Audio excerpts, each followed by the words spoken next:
దావీదు ఒక చక్కటి మాట రాస్తాడు కీర్తనలో.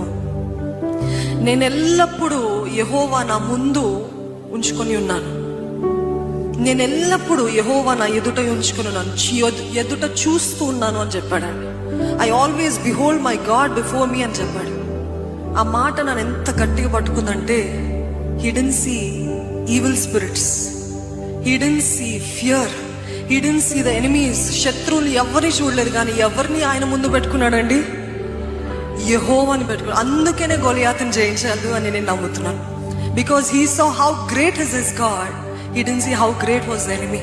ఈరోజు మనం కూడా ఎల్లప్పుడు యెహోవా, సైన్యములకు అధిపతి యగు యెహోవా నా ముందు ఉన్నాడు, ఆమెన్.